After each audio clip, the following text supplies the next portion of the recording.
a lot of women always complain about being used by men, right?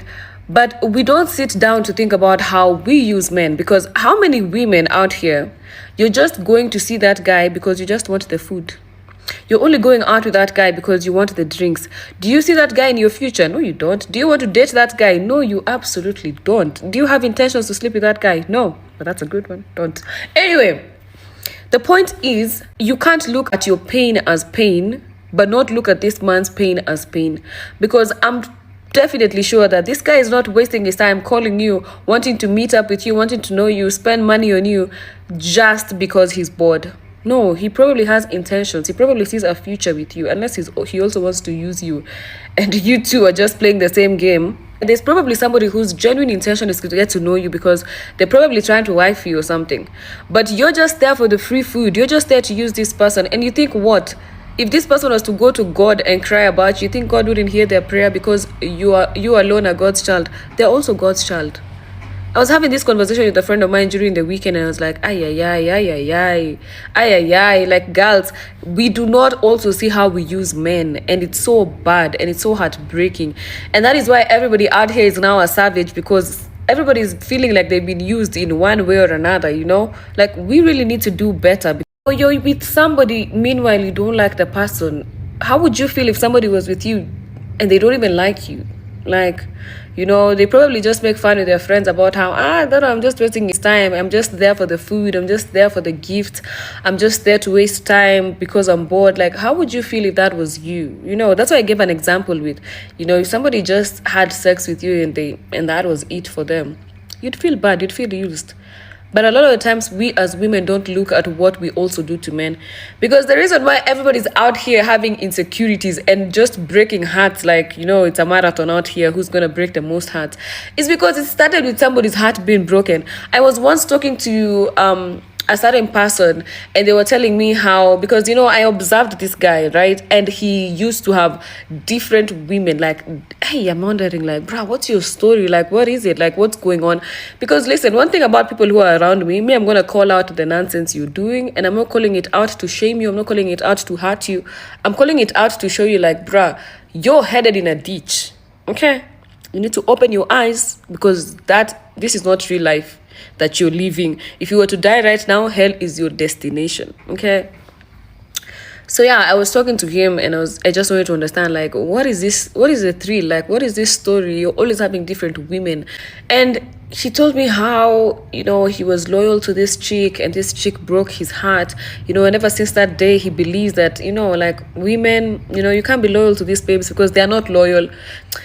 And you see, before I come and address your mindset, let me just address what happened to you. I had to literally show him, you know, like, that's the enemy. Listen, the enemy is going to prey on your pain. He's going to prey on your ignorance. He's going to prey on your trauma. That's what he does. He'll try and come and show you that, you see, like, why would you be loyal to a woman? You see what that one did to you, and the way you were good, the way you were loyal, the way you were what. And then he's now going to show you how you probably hurting other innocent people that had no business getting hurt because they didn't hurt you, you know. At the end of the day, I usually say this in life, that true, you are hurt, valid, it wasn't right what was done to you. But it really blows my mind where we don't usually see that we're now doing the same very thing that was done to us, to innocent people. Like, you'll find somebody, you grew up without a mom, you grew up without a dad, you grow up, now you're out here having 100 baby mamas. You know what it's like to be raised by a single mother. You know very well. That's why you're affected the way you're affected today. But you find it so easy to do it to your own child. Like me, I don't understand it. That's why I'm usually saying, guys, in this life, if you don't have God, you'll be walking around like a fool and you think you're a king. You'll be walking around like a fool and you think you're a queen out here. Listen, choices have consequences. Okay? Choices have consequences, because just because you are hurt and you hurt somebody innocent and you think that is justified, it is not justified. It is not. If you're dying right now, the ticket is straight to hell. You know, that's why God tells us to forgive 77 times. Like, and I listened to Brenda Jones saying this. She was like, you know, what that basically means is that you forgive somebody to a point where if their name was even mentioned, you don't even feel bad no more. You even wish them good. Some of us need to get to that place, because this chain of hurt that we're going, like you had this one, you had this one was hurt, now they have trust issues, they have what. I can personally tell you, when it comes to friends, I had crazy heartbreak because, bro, me, my heart was broken when I was in primary, and I don't even remember, I think I was in class 4 or something. It's not funny, wait. And that made me become a savage. Like, I don't trust people. I always just wanted one friend at a time. Okay, msikuje mkiwa wengi, because I don't trust people like that. But later on, when God came into my life and I started seeing how I don't allow people to really come in, and I was like, what is this barrier? Like, what is going on? And I realized like it was just me guarding myself. But imagine in the process, I didn't even realize I was becoming such a bad friend to people who were genuinely coming into my life because they genuinely wanted that friendship. Like, I have a friend of mine who I'd consider, like, out of all the friends I've ever had, like, this one for me was like a sister, right? And it was only after we separated and we parted ways that I really saw how, because for me, I used to think like, me, I'm an amazing friend, like, me, I'm a good friend, like, me, I'm the type of friend you can lean on, rely on, I'm loyal, I'm everything. But fine, I had the loyalty, but I was missing in other places that was so important, and I never saw. It was only afterwards that I saw, and I was like, I was a bad friend. And you see, it took God to show me where I was lacking and where it started, because I usually tell people, go back to the beginning of something, go back and deal with something from the root.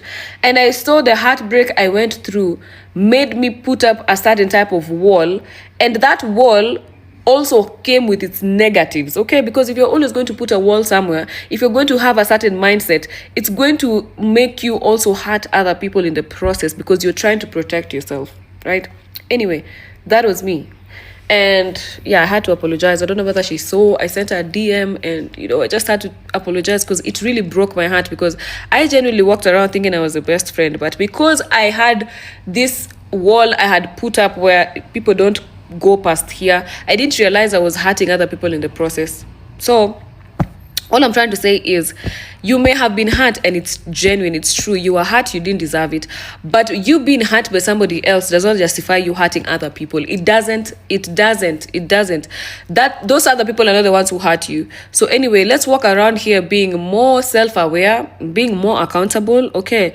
And just checking our character. I usually tell people, like, if you're not the type of person who sits down to think about your life, where you've come from, where you are, how you're moving, the conversations you've had with people, you're going to be a very nonsensical person out here, just hurting people and walking around with pride, thinking you're the best person in the whole world and everybody needs to have someone like you. Meanwhile, bruh, that's not the case, So let's be careful how we're moving out here. And if you don't see somebody in your future, please let them go, you Pharaoh.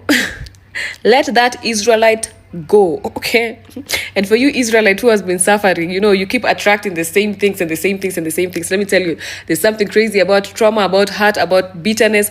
When you carry it around, it has a scent in the spiritual realm. And that's why sometimes you find you keep attracting the same people who hurt you in the same ways and even worse, and you're wondering, why do I attract these types of people? Let me tell you, you need to deal with something in your soul, because the enemy recognizes what is his, okay?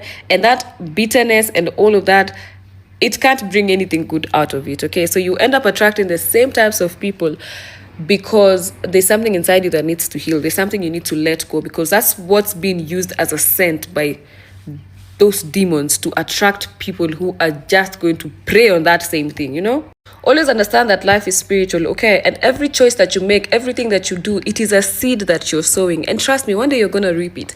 You're out here breaking innocent people's hearts, and that's the same seed you're sowing. One day you will find somebody you love with everything inside you. But guess what? They won't love you back, because that's the seed you were sowing out here.